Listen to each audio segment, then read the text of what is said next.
ദേ നോക്കിയേ, നമുക്കിന്നൊരു പുതിയ വീഡിയോ കണ്ടാലോ?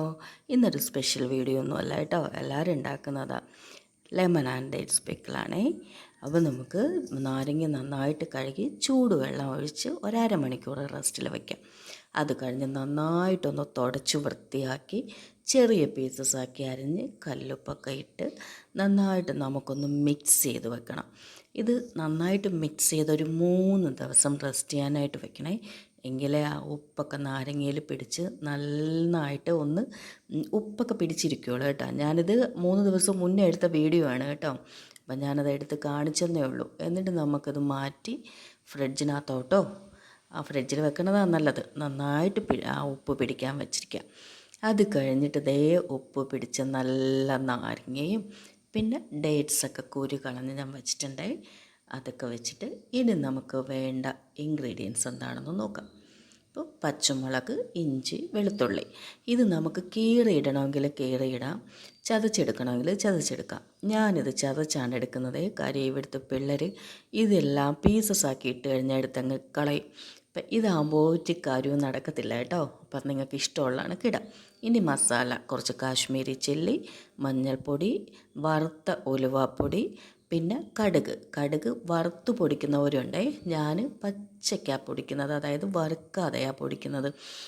പൊടിക്കത്തില്ല, ചതച്ചേ എടുക്കുള്ളൂ. അപ്പോൾ അത് ഇങ്ങനെ കിട്ടും, നമുക്കതിൻ്റെ അകത്തുള്ള മഞ്ഞ ആ ഒരു ഇതൊക്കെ നന്നായിട്ട് കിട്ടും കേട്ടോ. ഇനി വേണ്ടത് വിനാഗിരി. വേറെ നാട്ടിൽ എന്തൊക്കെയോ പറയുന്നുണ്ട്.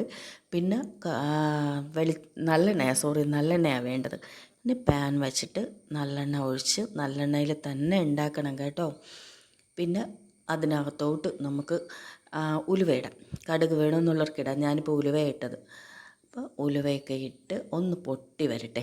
അപ്പോൾ എൻ്റെ വീഡിയോ ആദ്യമായിട്ടാണ് കാണുന്നതെങ്കിൽ ഒന്ന് സബ്സ്ക്രൈബ് ചെയ്യണേ. അയ്യോ കരിഞ്ഞു പോയി, പോട്ടെ. ഇനി അതിനകത്തോട്ട് കറിവേപ്പില ഇട്ട് ഒന്ന് ഇളക്കിയെടുക്കാം.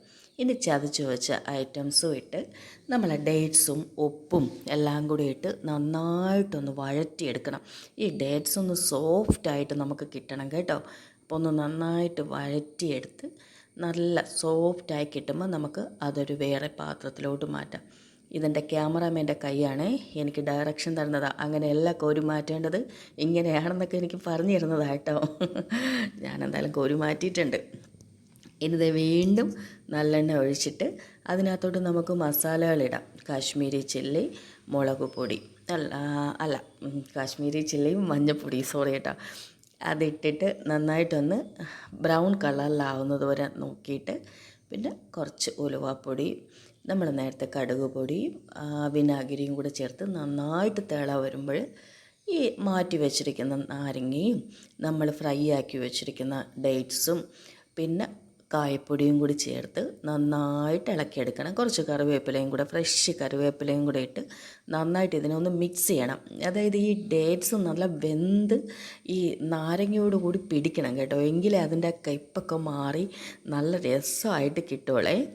അപ്പോൾ എൻ്റെ വീഡിയോ ഇഷ്ടമാവുകയാണെങ്കിൽ ലൈക്കും കമൻറ്റും ഷെയറും ഒക്കെ ചെയ്യണേ.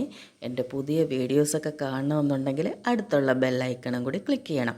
അപ്പോൾ അതേ ഫൈനൽ സ്റ്റേജ് എത്തി. നല്ല ഡേറ്റ്സൊക്കെ നല്ല വെന്ത് നല്ല കിടിലായിട്ടുണ്ട് കേട്ടോ. വേണ്ട ഡേറ്റ്സൊക്കെ വെന്ത്. ഇനി ഇതിനെ നല്ലൊരു ഈർപ്പമില്ലാത്ത ബോട്ടിലാക്കി എത്ര നാൾ വേണമെങ്കിലും സൂക്ഷിച്ച് വയ്ക്കാം. അതിൻ്റെ മുകളിൽ കുറച്ച് വിനാഗിരിയും കൂടി ഒഴിച്ച് വെച്ചാൽ